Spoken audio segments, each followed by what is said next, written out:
Hello and good morning everyone. So welcome to Cosmos classes. This is Abhay Khedia.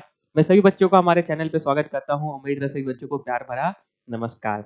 चलिए आज के session को हम शुरुआत कर रहे हैं। हम पढ़ रहे हैं 12th स्टैंडर्ड का एक चैप्टर जिसका नाम है सॉलिड स्टेट, और आज हम हैं लेक्चर नंबर 3 की तरफ।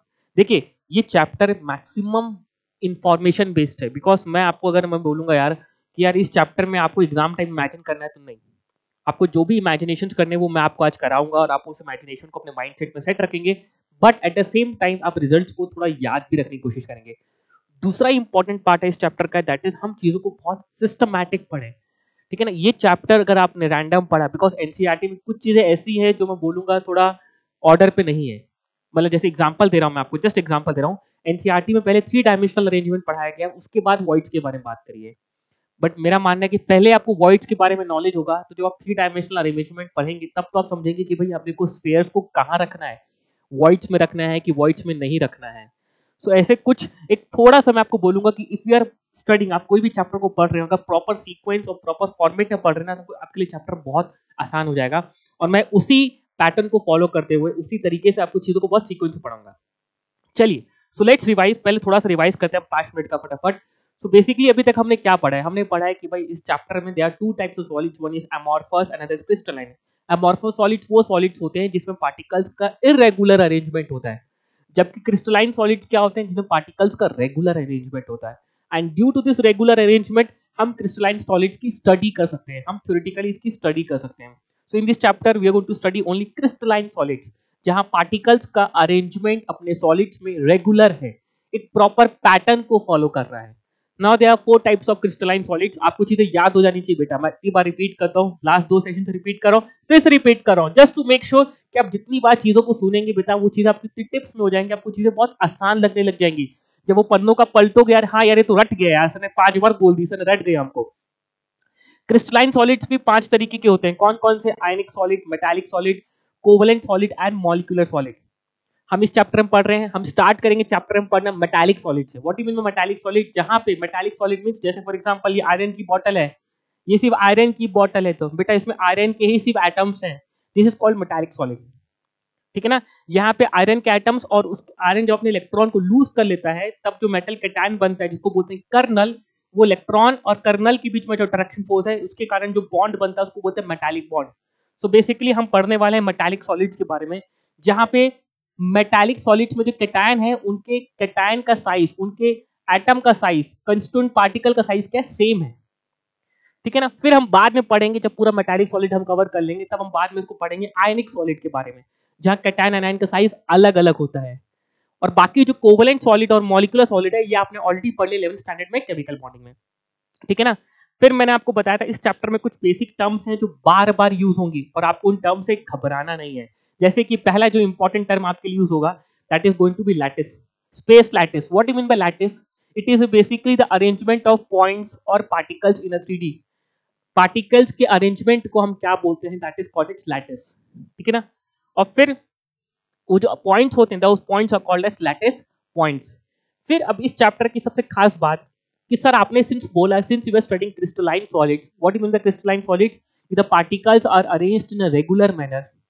देयरफॉर हम क्या करते हैं, उस अरेंजमेंट में से एक ऐसा छोटा सा पार्ट बाहर निकालते हैं जो कि बार बार रिपीट हो रहा है, जिसको मैं जोड़ दूं तो मेरे को पूरा इंटायर क्रिस्टल मिल जाए, and that repeating unit is known as unit cell. और इस चैप्टर में हम पूरे क्रिस्टल को नहीं पढ़ेंगे बच्चों, हम इस चैप्टर में से उस पर्टिकुलर यूनिट सेल को पढ़ेंगे। उस यूनिट सेल को सीख लिया आपने, पूरे का पूरा क्रिस्टल सीख लिया। So what is unit cell? The smallest repeating portion in any crystal lattice is known as unit cell. Just revision है बेटा, ये पार्ट ऑलरेडी हमने कवर कर लिया, बस मैं रिवाइज करा रहा हूं आपको। फिर मैंने आपको बोला there are 2 types of unit cell, one is simple cell and other is centred cell. Simple cell means ऐसा सेल जहां जो एटम्स हैं, जो कंस्टिट्यूएंट पार्टिकल्स हैं उस यूनिट सेल के सिर्फ कॉर्नर्स में हैं, that is called it simple cell और primitive cell. What you understand by centred unit cell? ऐसा यूनिट सेल जहां जो कंस्टिट्यूएंट पार्टिकल्स हैं those are present at corners as well as centres, जहां कॉर्नर के साथ साथ सेंटर्स में भी हैं। और इसी कारण सेंटर्ड यूनिट सेल 3 तरीके का होता है। एक होता है बॉडी सेंटर्ड, एक होता है फेस सेंटर्ड, ये ऑलरेडी कवर्ड है बेटा लास्ट क्लास में। जो बच्चे पहली बार देख रहे हैं प्लीज मेक श्योर आप लेक्चर नंबर 2 और 1 जरूर देख के आए। And one is end centred. So what do mean the body centred? Body centred जहां आपके जो कॉन्स्टिट्यूएंट पार्टिकल्स हैं they are present at corners along with the body centre. What is mean the face centre? नाम पे ही definition है। With the constituent particles are present at corners along with the faces of the unit cell. अब unit cell क्या होता है इस chapter में आपको बता दूं। इस चैप्टर में जो हमारा पार्टिकल्स का अरेंजमेंट होगा 3D में, मींस एक प्लेन के लॉन्ग साथ ही साथ उसके ऊपर भी, भाई सॉलिड है, सॉलिड एक 3D ऑब्जेक्ट है, ठीक है ना। तो जहां पार्टिकल्स एक प्लेन में भी होते हैं और उसके ऊपर एक हाइट भी होती है इसकी, जो पार्टिकल्स अरेंजमेंट होंगे एक प्लेन में और उसके ऊपर एक स्फीयर करते जाओगे। तो जनरली हम इस चैप्टर में हमारा 95% we are going to study only cubical unit cell. Cubical unit cell means उन पार्टिकल्स के अरेंजमेंट के कारण आपको जो यूनिट सेल मिल रहा है that is of cubic shape, वो क्यूब के शेप का मिल रहा है। इन पार्टिकल्स के अरेंजमेंट से 3D में अरेंजमेंट से there are 7 types of unit cell are possible. 7 types of unit cell are possible, बताऊंगा नाम आपको। हम इस चैप्टर में 95% बस एक पार्ट हम कुछ अलग पढ़ेंगे, बाकी 95% हम we are going to study only cubical unit cell, जहां आपके पार्टिकल्स के अरेंजमेंट से 3D में जो अरेंजमेंट होगा एक लेयर में और उसके ऊपर रखते जाएंगे हमको क्यूबिक यूनिट सेल मिलेगा, ठीक है। और उस क्यूबिक यूनिट सेल के फिर अलग अलग कैटेगरीज होंगे कि सर वो body centred cubic unit cell है, वो face centred cubic unit cell है, वो end centred cubic unit cell है, या फिर वो सिंपल क्यूबिक यूनिट सेल है। उसको हम इन डेप्थ पढ़ेंगे अभी आगे जाके, ठीक है। एक और टर्म जो आपको बहुत इंपॉर्टेंट रहेगा इस चैप्टर में that is coordination number. Coordination number यहाँ पे इस चैप्टर में इसका मतलब ये है it is a number of nearest neighbour, कि एक पर्टिकुलर अगर आप अपने पार्टिकल उठाया तो उस पार्टिकल को कितने पार्टिकल्स डायरेक्टली टच कर रहे हैं that is called it's coordination number. कितने पार्टिकल्स उसको डायरेक्टली टच कर रहे हैं that is called it's coordination number. किसी भी पार्टिकल को अगर आपने उठाया किसी भी अरेंजमेंट में, we are going to study n number of arrangements, हम पढ़ेंगे कि क्यूबिक क्रिस्टल सिस्टम में बहुत सारे अरेंजमेंट्स पढ़ेंगे। उस अरेंजमेंट में से कोई भी पार्टिकल कितने पार्टिकल्स डायरेक्टली टच कर रहे हैं that is called it's coordination number. ये आपका एनसीईआरटी सिलेबस है। अगर आप जेईई मेंस की बात करें, जेईई मेंस में आपसे क्या पूछ सकता है, what is next to next nearest neighbour, मतलब ये जो नेबर है उसके नेक्स्ट टू नेक्स्ट नेबर। जैसे आप भी घर पे रहते हैं तो आपका भी कोई घर पे आपका बिल्डिंग है, आपके बगल में 2 नेबर्स हैं, तो अगर आपसे पूछूंगा हु इज योर नेबर तो आप बोलोगे सर ये मेरे बगल में जो फ्लैट है, ये मेरे बगल में जो बिल्डिंग है, और मेरे जस्ट पीछे एक जो बिल्डिंग है, सामने तो रोड है सर, मेरे घर के सामने रोड है सर, बट लेट्स से आप बोल रहे हैं कि मेरे घर के सामने रोड है, मेरे बगल में एक बिल्डिंग, राइट में एक बिल्डिंग, पीछे एक बिल्डिंग है, सो आई हैव 3 नेबर्स, ठीक है ना। फिर मैंने आपसे पूछा बेटा मेरे को बताओ आपके next to next neighbour means क्या हुआ, आपके जो नेबर्स हैं उनको छोड़ के और कितने नेबर्स हैं आपके, तो आप बोलोगे सर इस बिल्डिंग के बगल में 2 बिल्डिंग, पीछे जो बिल्डिंग है इसके पीछे 2 बिल्डिंग जुड़ी हुई है सर, तो बोलूंगा सर मेरे टोटल नेबर्स कितने, 4। तो बेसिकली हमसे पूछ सकता है वो जो पर्टिकुलर कंस्टिट्यूएंट पार्टिकल उसके next to next nearest neighbour कितने हैं, उसके next to next nearest neighbour कितने, that is JEE advance question, तो वो भी हम करेंगे। बट उसकी स्टडी के लिए, उसके एनालिसिस के लिए आपको प्लीज ये रिजल्ट को याद रखना पड़ेगा बेटा, मेरे लिए याद रख लो, पहले थोड़ा सा विजुअलाइजेशन कर लो बट याद रख लो। देखो बेटा हम जब कोऑर्डिनेशन नंबर की बात करेंगे तो कोऑर्डिनेशन हम जब पढ़ेंगे तो बेटा कोऑर्डिनेशन नंबर, अब ये टॉपिक जब हम कोऑर्डिनेशन नंबर की बात करें ना तो बेसिकली इट इज, अब हम इसमें यूनिट सेल की बात नहीं करेंगे, यूनिट सेल की बात ही नहीं कर सकते बिकॉज यूनिट सेल तो पूरे क्रिस्टल का एक छोटा सा पार्ट है। तो हम जब कोऑर्डिनेशन नंबर की बात करेंगे ना तो हम इंटायर क्रिस्टल को अज्यूम करेंगे। तो मैंने आपको बोला था कि भाई let's say cubic unit cell है और इसमें से मैंने एक ऐसा पार्टिकल उठाया जिसके चारों ओर पार्टिकल्स है, उस यूनिट सेल इस तरीके से उसके चारों तरफ है, ऐसा नहीं हो रहा कि कोई सेक्शन उसका खाली। तो बेटा ये आपका रेफरेंस पार्टिकल, ये रहा आपका रेफरेंस पार्टिकल। तो अगर मैं पूछूं कि उस रेफरेंस पार्टिकल के ए डिस्टेंस में कितने पार्टिकल्स होंगे, अगर क्यूब लेंथ वेज लेंथ ए है, लेट्स से क्यूब की एज लेंथ है तो बोलेंगे टोटल 6, ए बोलूं या a/2 बोलूं बेटा, बिकॉज हम पढ़ रहे हैं, सुना बेटा कुछ टर्म्स बस अभी समझ में नहीं आएंगे, हो सकता है बाद में आपको समझ में आए। Basically we are studying what, we are studying crystalline solid, जहां पार्टिकल्स का बहुत रेगुलर अरेंजमेंट है। पार्टिकल्स में ना क्यूब के ना कुछ पर्टिकुलर पोजीशंस में होंगे, सेंटर्स में, कॉर्नर्स में, ऐसा नहीं कि रैंडम कहीं पड़े होंगे। तो a/2 डिस्टेंस भी कहां होगी बेटा, a/2 डिस्टेंस भी यही होंगी, अलोंग द एजेस ही होंगी, तो वो भी टोटल कितने होंगे, 6 होंगे। So number of particles in a cubical crystal system, सिर्फ क्यूबिकल क्रिस्टल सिस्टम का डेटा है ये याद रख लो, बिकॉज आपका 95% you are going to deal with cubical crystal system. तो अभी के लिए डेटा याद रख लो, जब इसका यूज आएगा तो बताऊंगा कैसे आएगा कोऑर्डिनेशन नंबर पे। जब मैं आपसे पूछूंगा बेटा tell me the nearest neighbour, tell me the next to next nearest number, tell me the next to next nearest neighbours कितने हैं, ये सभी कुछ आप इसकी मदद से बता पाएंगे। So there are 6 particles at a distance a और a/2 from reference from any particle in a cubical crystal system.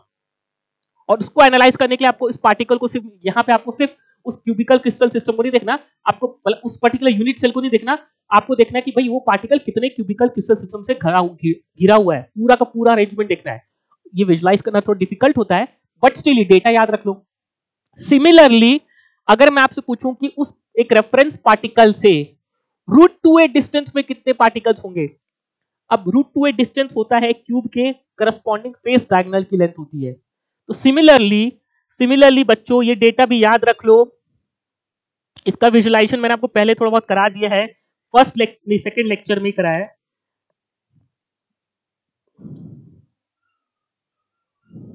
देखो बेटा ये क्यूब है ना, उस क्यूब के रेफरेंस के बेटा इस क्यूब में √2a डिस्टेंस में 2 पार्टिकल हैं। सिमिलरली इसके एक और उसी xy प्लेन में 2 पार्टिकल्स ऊपर की तरफ हैं। सिमिलरली yz प्लेन में 4 पार्टिकल्स हैं और xz प्लेन में 4 पार्टिकल्स हैं। तो टोटल √2a डिस्टेंस में हमारे 12 पार्टिकल्स होते हैं। सिमिलरली √3a डिस्टेंस में हमारे पास टोटल 8 पार्टिकल्स होते हैं। कल की पीपीटी चेंज नहीं हुई है। There are 8 particles at a distance of √3a from reference particle, from reference नहीं बोलूंगा, from any particle which is present at cubical crystal system. एक क्यूबिकल क्रिस्टल सिस्टम में, क्यूबिकल क्रिस्टल सिस्टम मतलब जिसका unit cell क्या है, cubic shape का है, उस क्रिस्टल में जहां बहुत सारे पार्टिकल्स हैं, उस पार्टिकल में कोई भी पार्टिकल उठाओगे तो √3 डिस्टेंस में आपको टोटल 8 पार्टिकल्स मिलेंगे। ठीक है ना। सो डेटा है जो आप लोगों को स्टेबल को याद रखना है बेटा, इसका यूज आपको बहुत शानदार हो जाएगा, आपको कोऑर्डिनेशन नंबर समझ में आ जाएगा, यूज करना आपको याद करना नहीं पड़ेगा, आपको डेटा को आप खुद एनालाइज कर पाओगे। फिर आपसे पूछा गया था एक term that is number of atoms per unit cell. Sir ये क्या है, देखो unit cell is a hypothetical चीज, यूनिट सेल नाम की कोई चीज नहीं होती बेटा। आप अरेंजमेंट्स को देख के आप यूनिट सेल सोचते हो कि बेटा ये यूनिट सेल है, आप यूनिट सेल आप खुद एक इमेजिनरी चीज आप बनाते हो कि भाई मेरे को इस क्रिस्टल को पढ़ना है तो मैं यूनिट सेल ये अज्यूम कर लेता हूं। तो वहां पे एक पैरामीटर है जो बहुत इंपॉर्टेंट है कि भाई इस यूनिट सेल में इफेक्टिवली कितने नंबर ऑफ एटम्स आए, that is number of atoms per unit cell, जिसको हम कैपिटल Z से रिप्रेजेंट करें। बिकॉज अब आगे जाके मैं सिर्फ यूनिट सेल को पढ़ने वाला हूं, तो उस यूनिट सेल में टोटल नंबर ऑफ एटम्स कितने आप गए, ये मेरे लिए बहुत इंपॉर्टेंट पैरामीटर हुआ। So what is Z? Z equals to number of atoms per unit cell. इसको कैसे निकाला जाता है, आपको निकालना होता है कि वो जो पर्टिकुलर एटम है उसका उस यूनिट सेल में कंट्रीब्यूशन कितना है, उससे मल्टीप्लाई करना पड़ता है। तो location of particle into contribution of particle in that particular unit cell, उसका समीशन क्वेश्चन की फॉर्म में लास्ट क्लास में कराया हुआ है। उसको और अच्छे से कर पाओगे जब मैं आपको क्यूबिकल क्रिस्टल सिस्टम का एनालिसिस पढ़ा दूंगा पूरा। डेंसिटी का फॉर्मूला याद रख लें, डेंसिटी ऑफ यूनिट सेल का फॉर्मूला रट जाना चाहिए बेटा आप लोगों को, ऐसा नहीं कि हम सोच रहे exam time. Z into A upon Na into V, Z into A upon Na into V। Z is total number of atoms per unit cell, A is the atomic mass of that particular metal, जो भी metal है उसका atomic mass, Na is Avogadro number, V is the volume। Volume को आप cubic centimetre में निकालेंगे, क्यों? Because A आपका ग्राम में होता है एटॉमिक मास, तो बेटा आप एक यूनिट को फॉलो करेंगे। तो अगर मास ग्राम में होता है तो उस केस में आपकी लेंथ किस में होती है, सेंटीमीटर होती है। सीजीएस सिस्टम में लेंथ आपकी सेंटीमीटर में होती है, तो वॉल्यूम को आप क्यूबिक सेंटीमीटर में निकालेंगे। आपको क्वेश्चंस कराऊंगा बेटा, आप टेंशन मत लो।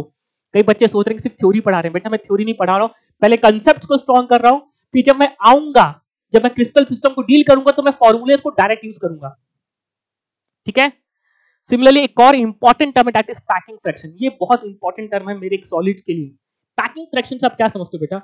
पैकिंग बेसिकली क्या हो यार, मैं आपको कल लास्ट क्लास में क्लियर कराने की कोशिश किया था कि यार मैं घर पे एक सूटकेस, मैंने अपना सूटकेस में कहीं जा रहा था घूमने के लिए, मैंने सूटकेस पैक करी, तो सूटकेस में मैंने अपने कपड़े रखने स्टार्ट किए।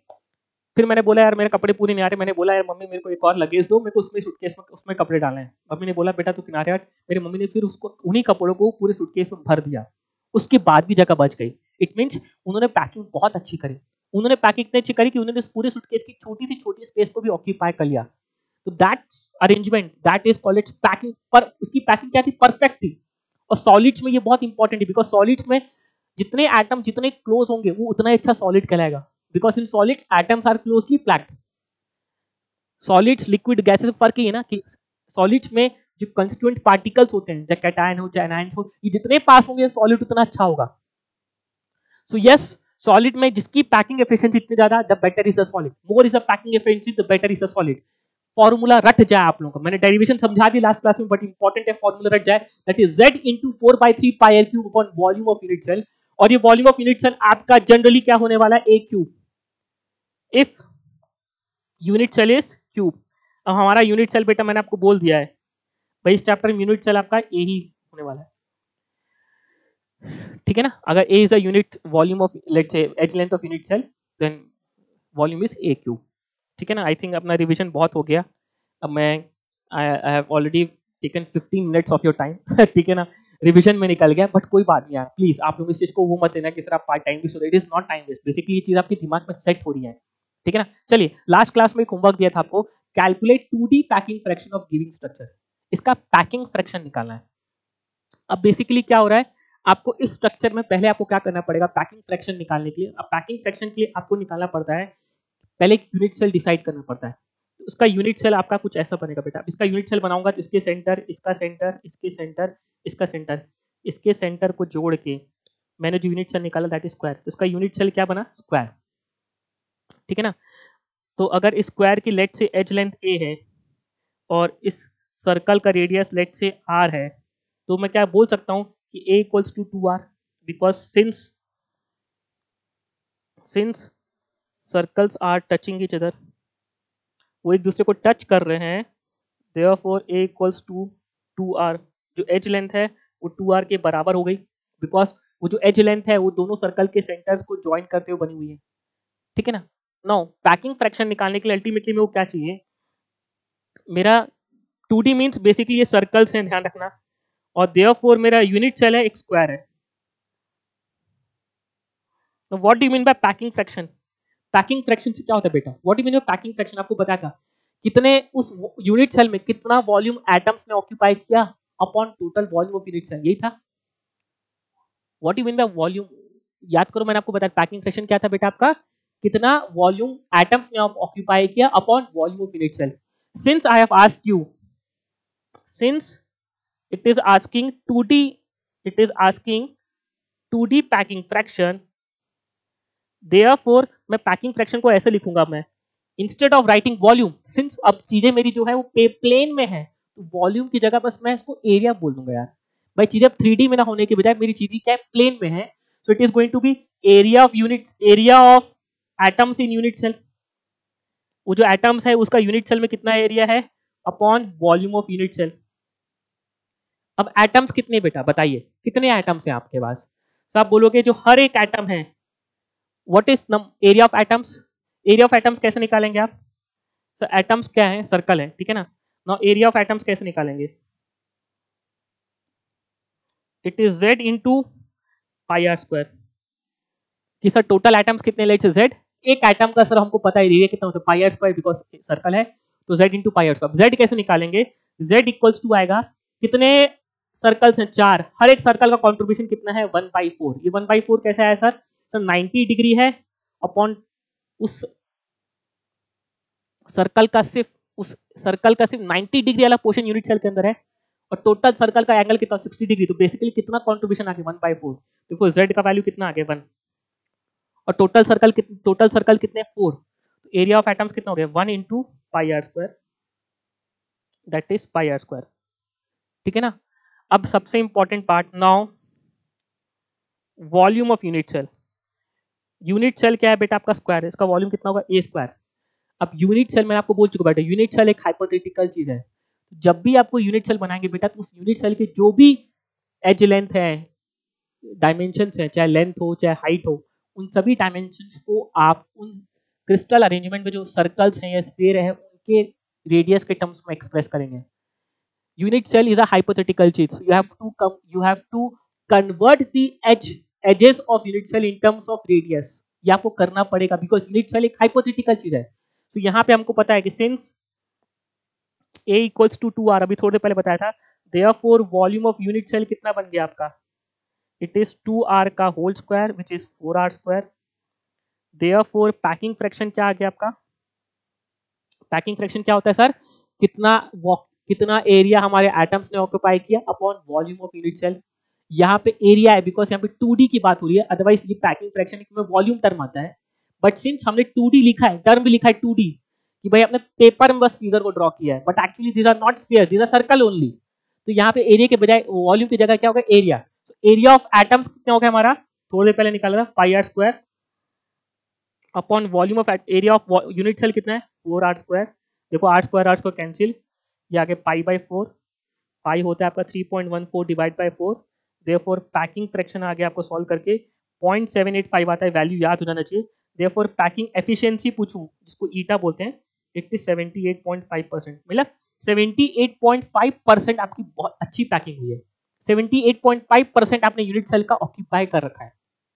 इट मीन्स 22% खाली है, ये जो व्हाइट स्पेस है दैट इज 22%। उस पूरे यूनिट सेल का 22% स्पेस क्या हमारा खाली है, ठीक है ना। अब मैं आपके सामने आ रहा हूँ, सो इतना ये क्वेश्चन था, होमवर्क था, फटाफट किया अपन ने, ठीक है ना। ऑलरेडी वी हैव टेकन आपके, मैंने 20 मिनट ले लिए हैं, ठीक है ना। बट कोई बात नहीं बेटा, जितनी बार चीजों को सुनोगे चैप्टर उतना आपको याद होती चलेगा, ठीक है ना। तो कोई बुरी बात नहीं अगर आप चीजों को बार बार सुनते हैं।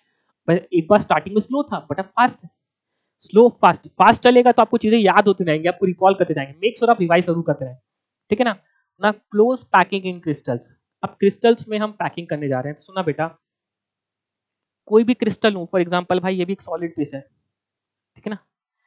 इसमें जो उसके कॉन्स्टिट्यूएंट पार्टिकल्स हैं, लेट्स से कैटायन है, मेटल कैटायंस के, मेटालिक सॉलिड है लेट्स से, मेटालिक सॉलिड में जो कर्नल्स हैं, no doubt this kernels are arranged in 3D, means वो एक प्लेन में फिर ऊपर है, फिर ऐसे हाइटेड है ना, because this particular solid is 3 dimensional, वो 3 डायमेंशनल है, 3 डायमेंशनल फिगर है। इट मींस यहाँ पे जो अरेंजमेंट भी है that is in 3D। 3D means एक प्लेन है और इस प्लेन के ऊपर भी एटम्स रखे हैं, तब जाके तो उसकी हाइट आई है।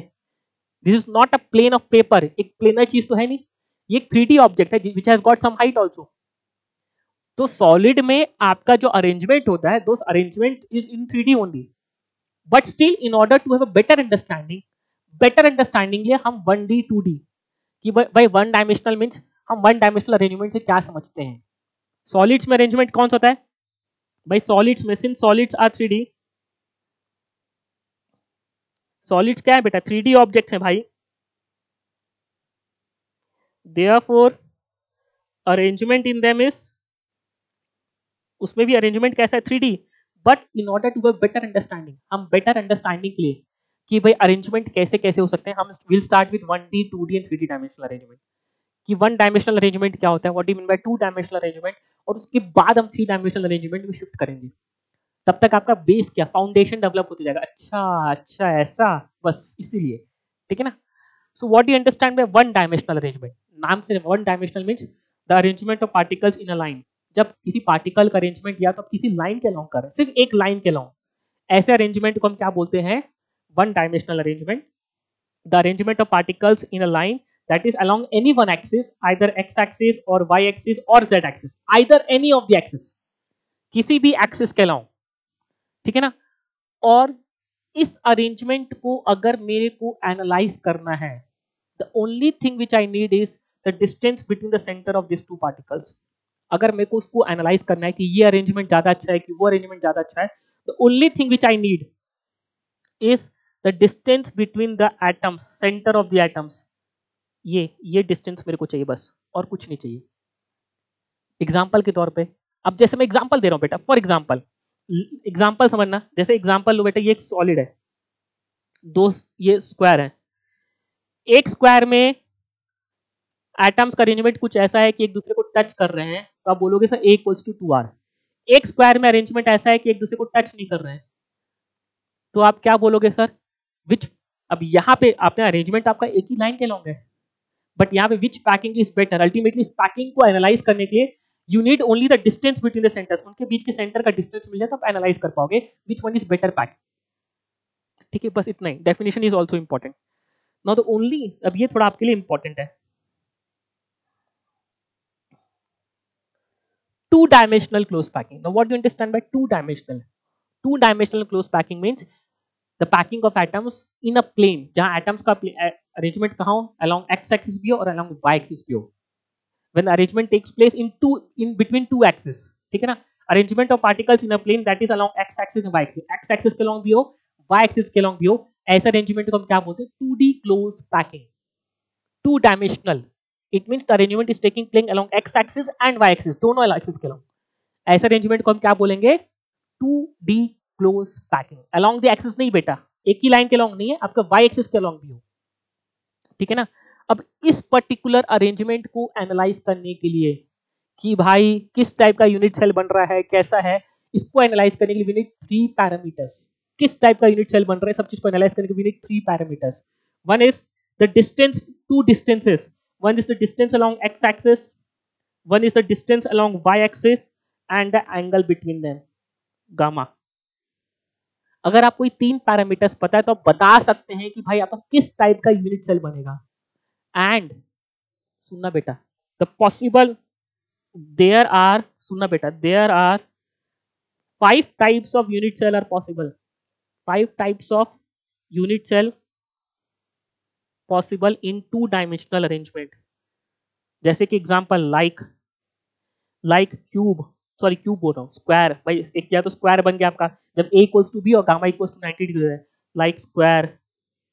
लाइक रेक्टेंगल, रेक्टेंगल भी हो सकता है जब a not equal to b हो बट गामा 90 हो, लाइक रोम्बस, पैरेललोग्राम या फिर हेक्सागन। कितने हो गए, 5 हो गए ना। So there 5 types of unit cell are possible. A और बी और गामा के कारण 5 टाइप की यूनिट सेल हम सेलेक्ट बना सकते हैं। हमको सिर्फ, किस्मत सुनो बेटा आपकी, हमको सिर्फ 2 टाइप के पता होना चाहिए, that is one is square and is rectangle, hexagonal, sorry.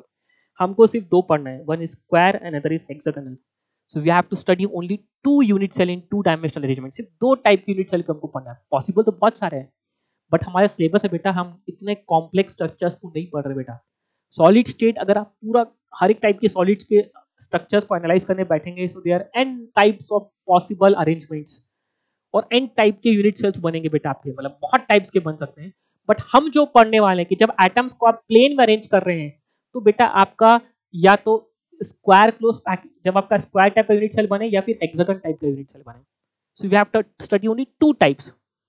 सो मैंने आपको लिखा है 2D क्लोज पैकिंग में, so 2 important 2D close packing are, हम सिर्फ 2 इंपॉर्टेंट यूनिट सेल की पैकिंग कर रहे हैं बिकॉज यही तो हमारे चैप्टर हमको रिक्वायरमेंट है। सर रोम्बस क्यों नहीं पढ़ रहे, नहीं पढ़ना भाई, जरूरत ही नहीं है, एनालाइज ही नहीं करना, हमको पढ़ना ही नहीं है। पैरेललोग्राम नहीं पढ़ना भाई, यूनिट सेल हम कर ही नहीं सकते, हमारे लेवल के बाहर की चीज हो जाएगी बेटा, हम उसको एनालाइज ही नहीं कर पाएंगे, ना तो हम उसका एरिया निकाल पाएंगे, ना ही तो उसको हम कैलकुलेट करेंगे पैरामीटर्स, हमारे सिलेबस की बाहर की चीजें। सो हमको जो पढ़ना है इन डेप्थ नॉलेज में कि जब आप 2-डायमेंशनल अरेंजमेंट कर रहे हैं तो we need to study only 2 types of close packing. तो 2 टाइप्स की यूनिट सेल को पढ़ना है, one is square close packing and hexagonal close packing. अभी स्क्वायर क्लोज पैकिंग और हेक्सागोनल क्लोज पैकिंग क्यों बोल रहे हैं, बिकॉज जब वो अरेंजमेंट होता है एटम्स का 2D में तो उस समय यूनिट सेल कैसा बनता है, स्क्वायर बनता है। और जब कुछ ऐसा अरेंजमेंट होता है तो उसके यूनिट सेल क्या बनता है, हेक्सागन बनता है। इसलिए इसका नाम क्या बन गया, स्क्वायर क्लोज पैकिंग, उसका नाम बन गया hexagonal close packing. It can be also rhombus close packing, it can be also parallelogram close packing, but हमको नहीं पढ़ना because हम जब 2D अरेंजमेंट करेंगे so we'll ensure that कि हमारा जो यूनिट सेल बन रहा है या तो स्क्वायर बन रहा है या तो हेक्सागन बन रहा है। अब कब स्क्वायर कब हेक्सागन बनता है यही तो दिखाने जा रहा हूं, क्या ये पॉइंट क्लियर है। सो इन 2D जब एटम्स का अरेंजमेंट सिर्फ अलोंग दी वन प्लेन करें, सिर्फ एक प्लेन के अलोंग, एक एक्स एक्सिस भी भर दिया आपने, वाई एक्सिस भर दिया, ये एक्स एक्सिस में भर दिया और ये वाई एक्सिस में एटम्स को भरते जा रहे हैं हम। जब अरेंजमेंट सिर्फ एक प्लेन है, जैसे मान के चलो कि आपने अपने लेट्स आपके पास संतरे हैं घर पे, तो आपने संतरे को बस एक टेबल में एक लेयर में बिछा दिया, बस खत्म, सिर्फ एक लेयर संतरे की लगाई आपने, that is called 2D close packing. कि भाई आपने एक ही लेयर संतरे के ऊपर संतरे नहीं रखे, अभी वो पार्ट हमने नहीं किया, सिर्फ संतरे की एक लेयर लगी आपने, पूरे बिछा दिए अपने संतरे को ऐसे खुले में रख दिया, बस that is called 2D close packing. और उसके कारण हम 2 टाइप की सिर्फ यूनिट सेल पढ़ने वाले, that is square close packing and hexagon close packing. So let's understand. So what do you understand by square close packing? Square close packing क्या होता है? Square close packing क्या होती है कि जब आपने पहली लेयर अरेंज करी और दूसरी लेयर जस्ट उसके नीचे एज इट इज डाल दी, the center of both the lines, both the layers are exactly at the same line. दोनों के सेंटर सेम लाइन के अलोंग, सबके सेंटर सेम लाइन के अलोंग हो, ये है स्क्वायर क्लोज पैकिंग। अब इसको स्क्वायर क्लोज पैकिंग क्यों बोलते हैं, बिकॉज अब इसका जब यूनिट सेल में बनाने जाऊंगा ना, that is going to be square shape. मेरी बात समझ में आ रही है क्या, what you mean the square close packing. अगर आपसे पूछूंगा भाई स्क्वायर क्लोज पैकिंग क्या होता है, सर हमने स्फीयर्स को इस तरीके से अरेंज किया कि जब हमने पहली लाइन स्फीयर रखी, अब वाई एक्सिस के लॉन्ग दूसरी लाइन रखने जा रहा हूं स्फीयर की, भाई एक लाइन के लॉन्ग रख दी, अब दूसरी लाइन रखने तक जा रहा हूं जब स्फीयर की, तो उसमें मैंने इंश्योर किया कि जो पहला वाला सर्कल है वो जस्ट ऊपर वाले सर्कल के जस्ट नीचे आया, नीचे वाला सर्कल जस्ट ऊपर वाले सर्कल के जस्ट नीचे आया, नीचे वाला सर्कल जस्ट ऊपर वाले सर्कल जस्ट नीचे आया, दोनों के सेंटर सेम लाइन के लाऊंगा। इसको बोलते हैं square close packing. Why it is called it square close packing? Because अब मैं इसका जब यूनिट सेल बताऊंगा, सुनो बेटा, मैं यूनिट सेल बना रहा हूं, मैं आपको बता दे रहा हूं, बट आपको ध्यान रखना है इस केस में इसका यूनिट सेल बनता है, that unit cell is because square. ये यूनिट सेल आपका बार बार रिपीट होगा। थोड़ा सुंदर सा फोटो नहीं बना यार, सुंदर सा बनाना बहुत जरूरी है।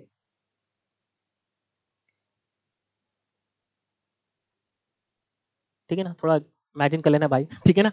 ये मैंने यूनिट्स में, तो this is called square close packing. इसको स्क्वायर क्लोज पैकिंग बोला इसलिए सिंस यूनिट सेल जो है, यूनिट सेल फॉर्म्ड, जो यूनिट सेल फॉर्म्ड हुआ, जो बना हमारा यूनिट सेल हमको जो मिला, that is of square shape. ठीक है ना।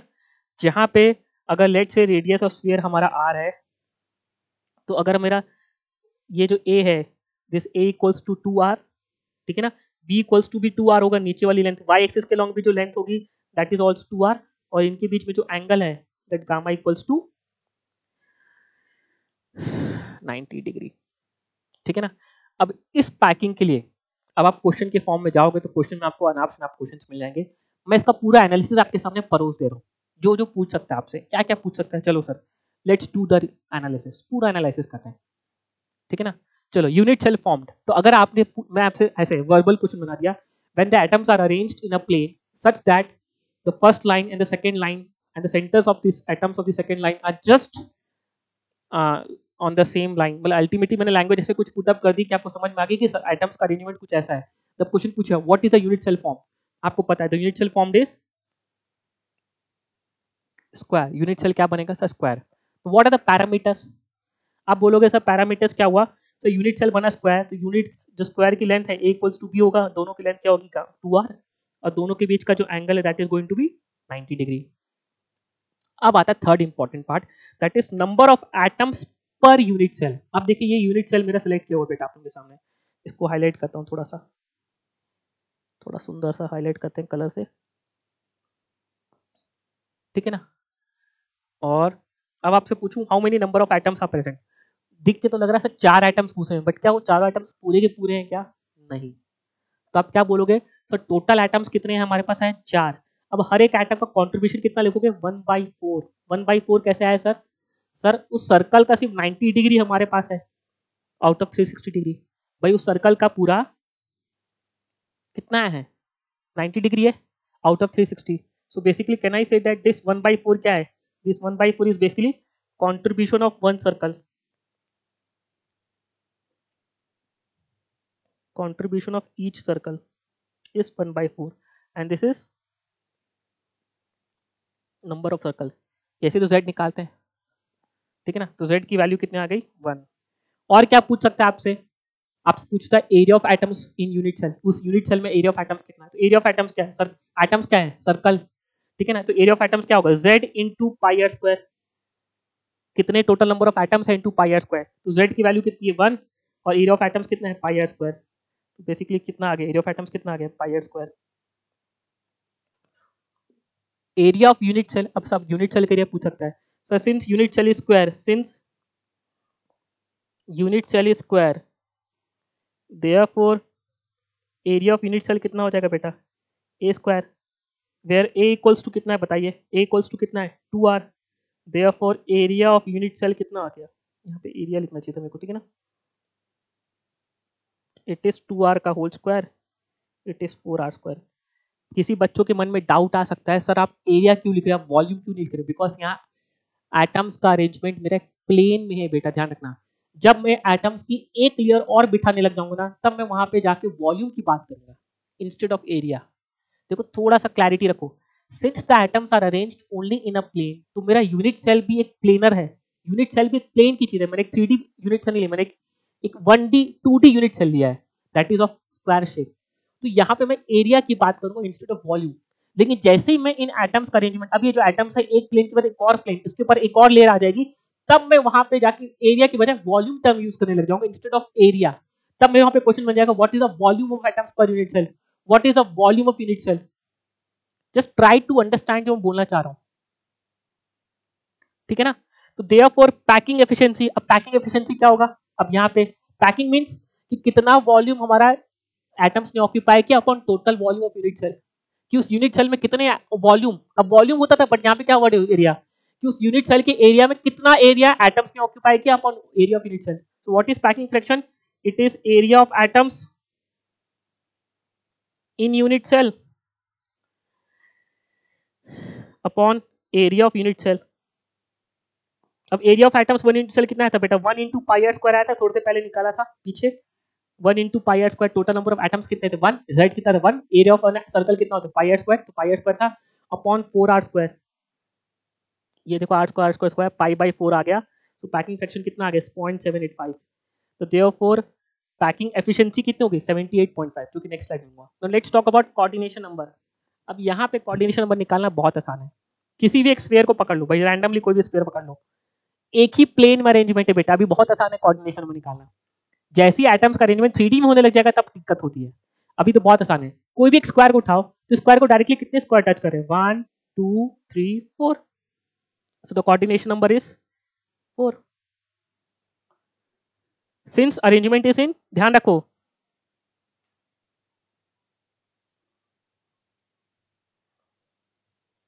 सिर्फ प्लेन में एक ही प्लेन में अरेंजमेंट है, बस एक ही प्लेन का अरेंजमेंट है बेटा, हम 2D अरेंजमेंट करें तो कोऑर्डिनेशन नंबर कितना आ गया 4, उस प्लेन में कितने एटम्स टच कर रहे हैं उस पर्टिकुलर किसी भी एटम को, दैट इज 4, ठीक है ना। वॉइड्स, अब यहाँ पे वॉइड का नेचर कैसा है मैं आपको जस्ट अभी बता देता हूँ। यहाँ पे जो वॉइड बनता है, दिस वॉइड, ये जो खाली स्पेस बन रही ना, this void is known as square planar void. अब ये वॉइड का अभी वॉइड्स में पढ़ाने वाला हूँ बट अभी इंफॉर्मेशन दे रहा हूँ, this void is known as square planar void, इसको स्क्वायर प्लेनर वॉइड बोलते हैं। इसको अभी के लिए आप लोग बस ध्यान रख लो, ठीक है ना। मैं आपको जस्ट अभी लिख दे रहा हूँ, void is, this void is known as square planar void, because मैं वॉइड से भी पढ़ाने वाला हूँ बट इंफॉर्मेशन यहाँ लिख दो, definition लिखता हूँ, what do you mean by square planar void, the void which is formed by touching 4 spheres in same plane। बस ये अभी के लिए आप देख लो, आप अभी के लिए आप लिख लो उसको भाई कि यह जो void है, इस void का नाम है स्क्वायर प्लेनर void। आगे जाके मैं आपको स्क्वायर प्लेनर voids पढ़ाऊंगा, दो टाइप के voids होते हैं, planar voids, non planar voids। Planar voids में दो टाइप के voids होते हैं, ट्रायंगुलर void और स्क्वायर प्लेनर void, जो आपके सामने। नॉन प्लेनर voids 3 टाइप के होते हैं हमारे, cubical void, tetrahedral void, octahedral void। So सब चीजें आएंगी बट अभी के लिए हो सकता है कि आप अभी पढ़ लेंगे, फिर बाद में जब रिवाइज करेंगे तो आपको चीज समझ में आएगी, हाँ भाई इसको तो स्क्वायर प्लेनर void बोलते हैं, बिकॉज एक ही प्लेन में 4 एटम्स को टच करके बीच में जो खाली स्पेस बचती है उसको बोलते हैं स्क्वायर प्लेनर void, ठीक है ना। तो next is now hexagonal close packing. This is more important than the square close packing, ये ज्यादा इंपॉर्टेंट है मेरे लिए as compare to square close packing. इसका रीजन आपको अभी समझ में आएगा जब मैं पूरा एनालिसिस करूंगा। Know why it is called it's hexagonal close packing, because अब मैं इसका जब यूनिट सेल बनाने की कोशिश की मैंने, तो उसका जो यूनिट सेल मेरे को मिला that is what hexagon shape. इसका जब मैं यूनिट सेल बनाने की कोशिश किया that is what hexagon shape. अब इस अरेंजमेंट में आपने किया सर क्या, आपने सर पहले एक लेयर लगाई सर्कल की, ये पूरी लेयर लगाई मैंने। जब मैं दूसरी लेयर बिछा रहा था ना, तो मैंने ये इंश्योर किया कि the second layer is kept by keeping the spheres in between the voids of the first 2 spheres. जो पहले 2 स्फीयर के बीच में वाइड स्पेस होती है ना, उसके बीच में मैंने इन स्फीयर्स को रखा है। देखिए ये तो उसको छोड़ो, भूल जाओ, चलिए आपका फर्स्ट वाला स्फीयर अभी भूल जाओ। ये सेकंड स्फीयर मैंने कहा रखा है, the second layer is formed by keeping the sphere in between the voids of the first 2, उस फर्स्ट लेयर के वॉइड्स के बीच में रख रहा हूं मैं। दिस, ये भी इनके बीच के वॉइड के, ये भी इनके बीच का जो वॉइड आता है। सिमिलरली जब आपने ये लेयर बिछा दी थी, इस लेयर के वॉइड के बीच में रखा है। So this packing is known as hexagonal close packing. When the first layer is formed and the second layer along the plane, ये सभी कुछ एक प्लेन की बात करो बेटा, लेट्स से ये प्लेन है मेरा, जो टेबल है मेरी प्लेन है, तो इस प्लेन में मैंने एक संतरे की लाइन लगाई।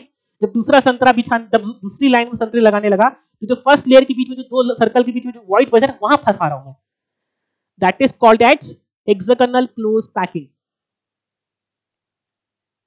ठीक है ना। अभी आपने बहुत देखा है, मैं आपको बता दूं रियल टाइम पे आपने ये वाली पैकिंग बहुत देखी है।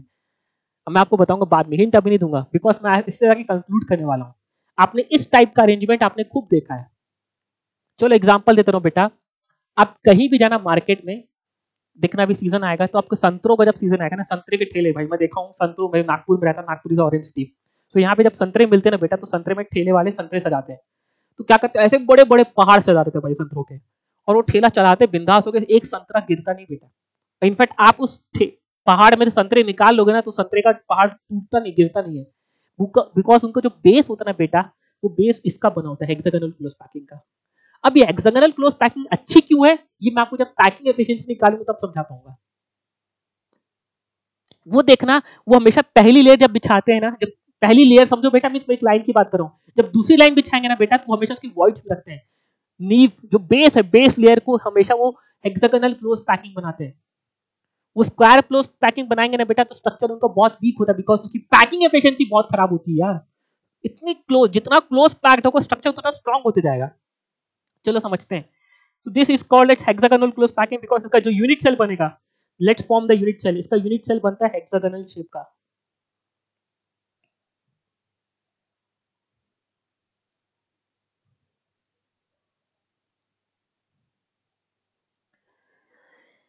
ये हेक्सागोनल बना, ठीक है ना, जिसमें आपका डिस्टेंस अलोंग एक्स एक्सिस कितना हो गया a, इसकी वैल्यू कितनी होगी आपकी 2r, ठीक है ना, and length along y axis भी कितनी होगी इसकी b, it is also equals to 2r, and angle between x and y axis हो गया कितना यहाँ पे, इट्स नॉट 120, ध्यान रखना, it is not 120, it is a angle between x and y axis है ना, तो यहाँ पे इसको मैं इनके ज्वाइन कर लेता हूँ उनको, ठीक है ना, अनडू का ऑप्शन है क्या, हाँ ठीक है ना। सो ये जो एंगल है x axis and y axis के बीच में, ये एंगल है 60 degree. So basically the gamma is equals to, so a equals to 2r है हेक्सागन का, y लेंथ भी 2r है, and the gamma equals to कितना है 60 डिग्री। और ध्यान रखना, जब मैंने हेक्सागन में इसको मैंने कट किया तो मेरे को दिखा कि इसके अंदर 6 इक्विलेटरल ट्रायंगल बेटा ये लेंथ भी 2r है, देखो this length is also 2r, ये लेंथ भी कितनी 2r, और ये लेंथ भी देखो, दो सेंटर्स ऑफ स्फीयर्स को टच कर रहे हैं, ये दो सेंटर, ये स्फीयर ऑफ सेंटर, ये सेंटर, ये दोनों को टच कर रहे हैं, ये लेंथ भी कितनी है 2r, और ये लेंथ भी कितनी बेटा देखो 2r, ये सेंटर ऑफ स्फीयर और ये सेंटर दोनों एक दूसरे को टच कर रहे हैं, तो उनके बीच का डिस्टेंस कितना होगा, when the spheres are touching each other, when the spheres are touching each other, then the distance between those two spheres are the radius of distance between the two spheres are the is the sum of their radius। तो यहाँ पे एक का radius भी आ रहा है, दूसरा radius भी आ रहा है, तो कैन आई से दैट यहाँ पे 6 इक्विलेटरल ट्राइंगल्स आर फॉर्म, ये कंक्लूजन निकाल ले रहा हूँ बिकॉज मेरे को इसका यूज है, 6 इक्विलेटरल ट्राइंगल्स आर फॉर्म्ड, और उन इक्विलेटरल ट्राइंगल्स का हैविंग, उन इक्विलेटरल ट्राइंगल्स की एज लेंथ कितनी है, उन इक्विलेटरल ट्राइंगल्स की जो एज लेंथ कितनी है 2r के बराबर है, बस क्यों, सिर्फ बिकॉज ये मेरे को पैरामीटर काम आएगा। So when the atoms are arranged in a plane in such a manner that the second layer of spheres are kept in between the voids of the first layer, then the unit cell formed is hexagonal, therefore it is known as hexagonal close packing। अब अभी मैं आप लोगों के सामने एक doubt छोड़ रहा हूँ, अभी टाइम कितना हो गया हमारा 43 मिनट्स हो गए, बस हेक्सागोनल क्लोज पैकिंग कंप्लीट करेंगे,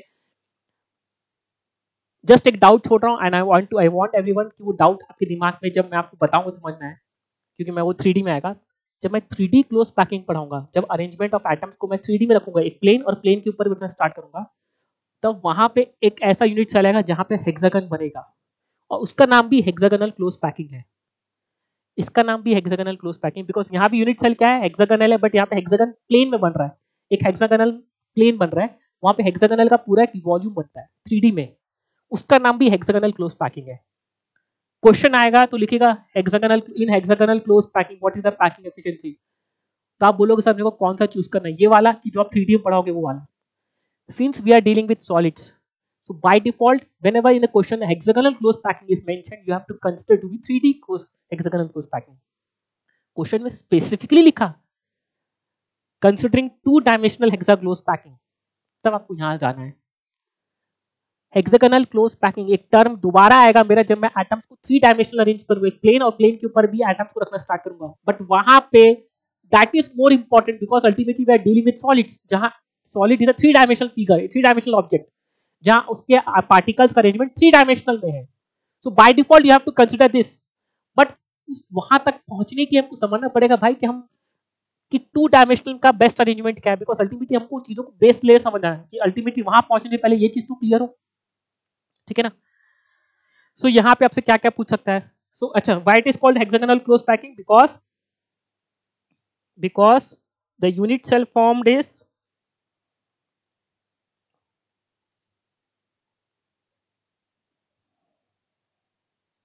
hexagon in shape. Now let's move. So अगर कुछ ऐसे लैंग्वेज में है तो what is the unit cell form, that आप बोलोगे sir hexagon. What are the parameters, sir a equals to b equals to 2r है। यूनिट सेल दोनों सबकी दोनों की एज लेंथ क्या है, 2r के बराबर है, लेकिन इसमें गामा का वैल्यू कितना है सर 60 डिग्री, एक्स और वाई एक्सिस के बीच में एंगल कितना है 60 डिग्री।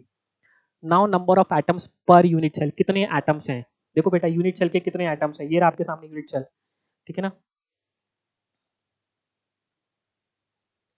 अच्छे से देखिए, मैं एरिया ऑफ एटम्स, अभी नंबर ऑफ एटम्स पूछ रहा हूँ।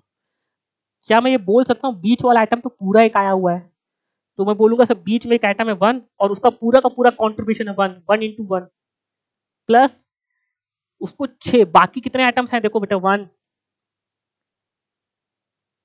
ये हो गया 2, ठीक है ना, ये हो गया 3, ये हो गया 4, ये हो गया 5, ये हो गया 6 एटम्स चारों तरफ से हैं। तो नंबर ऑफ एटम्स कितने हैं 6। अब उनका कंट्रीब्यूशन कितना है, दैट इज 1/3। अभी कैसे 1/3 निकाला उसको बता रहा हूँ, ठीक है ना। इसको पहले ब्लू पेन से लिख देता हूँ बिकॉज मैं आपका यूज करता हूँ मल्टी कलर्स को। सो इट इज 6 इंटू 1/3।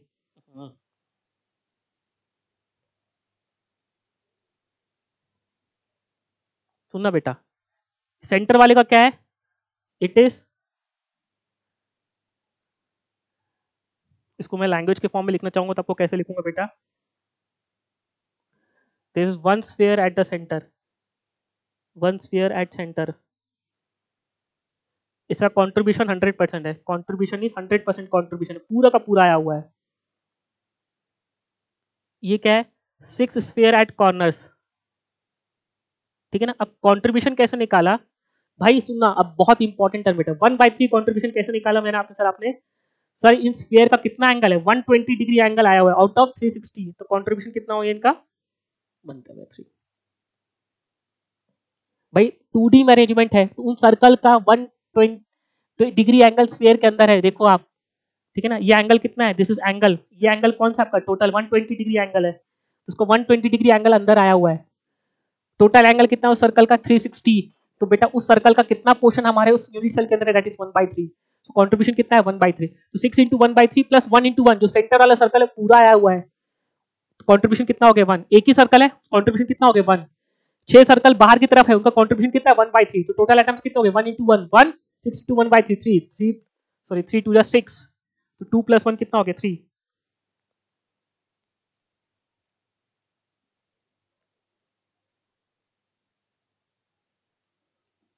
इस z का वैल्यू आ गया 1 इंटू 1 1 और 3 2 6, 2 प्लस 1 कितना हो गया 3।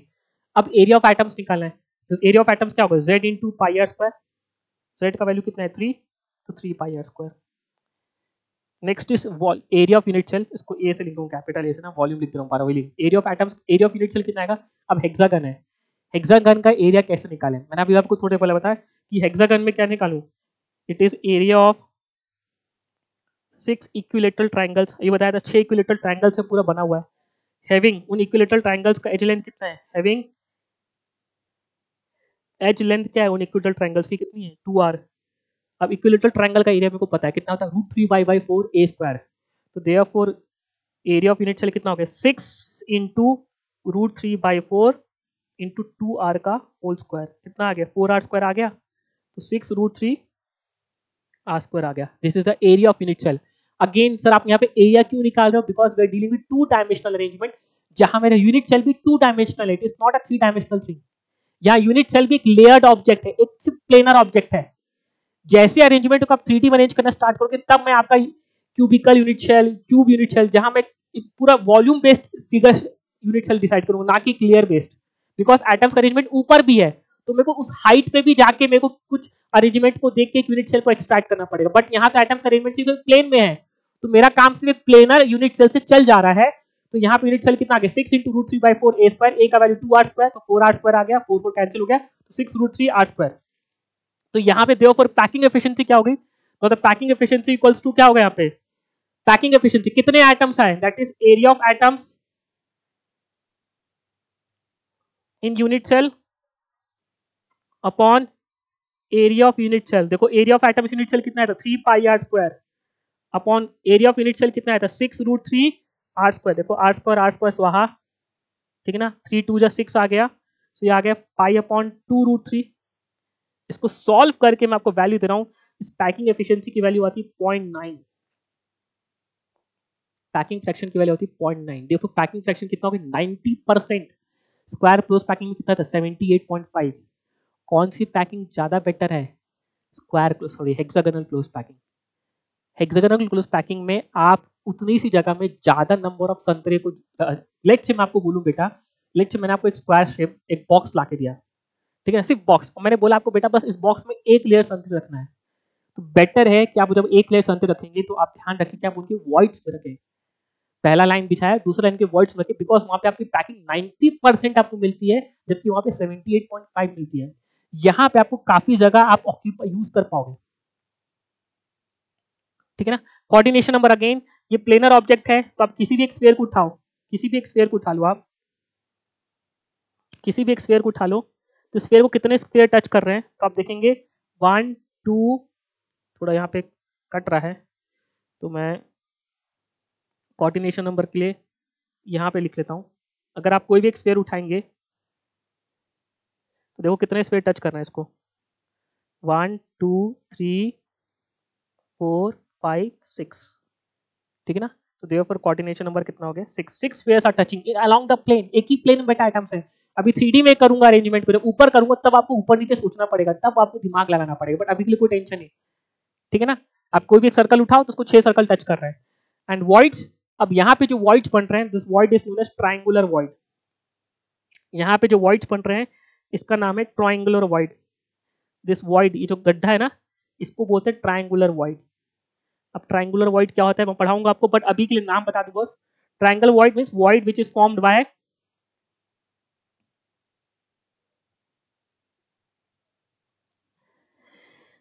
Touching 3 spheres in the same plane. एक ही प्लेन में 3 स्फीयर को टच करोगे, 3 स्फीयर्स को ऐसे जोड़ जोड़ के रख दोगे, तब जो बीच में छोटी सी जगह बचेगी, that is called it's 3 spheres in same plane,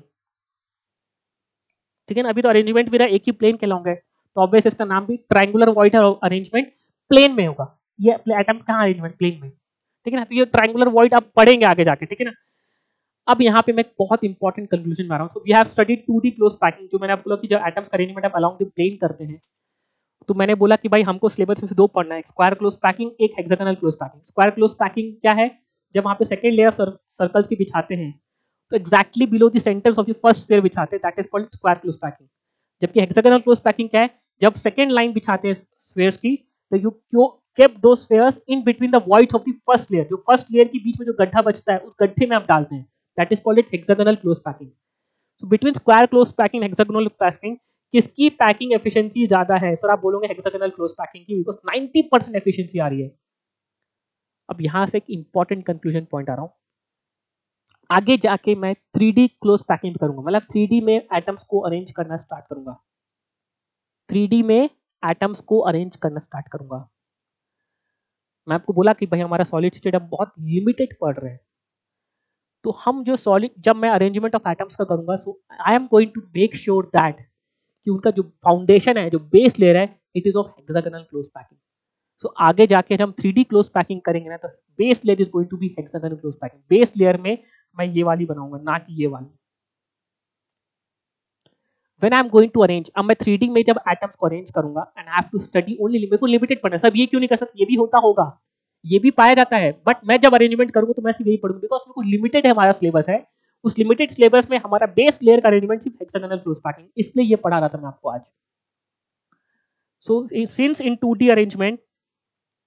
2D arrangement of particles along the plane, hexagonal close packing is more efficient. Therefore, for maximum stability in 3D, base layer is selected as hexagon. जब मैं 3D में packing करूंगा तो hexagonal close packing को ही base layer लेके start करूंगा, ठीक है ना। अब एग्जाम्पल देखिए बेटा, आप लोगों के सामने एग्जाम्पल है।